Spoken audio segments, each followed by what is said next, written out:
Ever since the beginning of the church, there's been controversy about the Christian's relationship to the law. Paul makes it clear that we cannot be saved by keeping the law.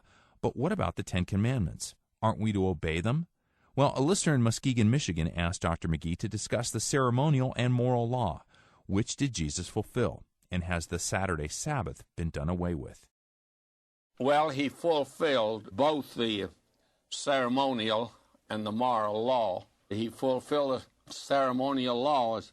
Everything that they did in ceremony pointed to his coming and his death and resurrection.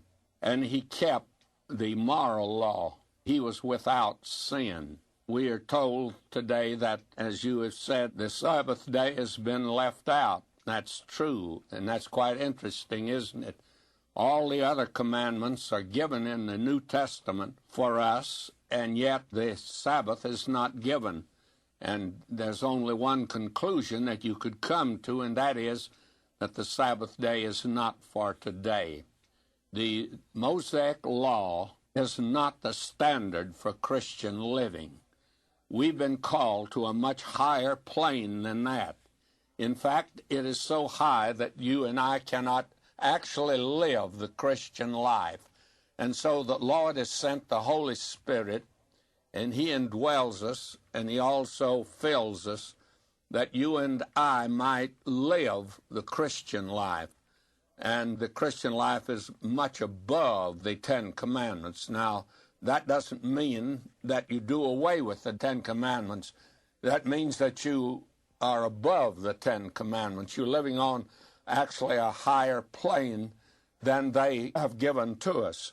Therefore, the Ten Commandments are not really the standard for Christian living, but we're on a higher standard. Let me illustrate that. Here is a man building a house, puts down a good foundation in under it, and then he starts putting brick upon brick.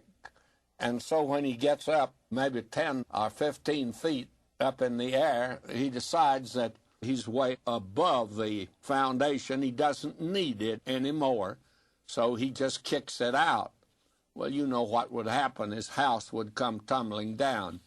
And so the Ten Commandments, the child of God is to follow 9 of them. But the interesting thing is, the Sabbath day was not given because we've been given another day to worship God, and that's the first day of the week.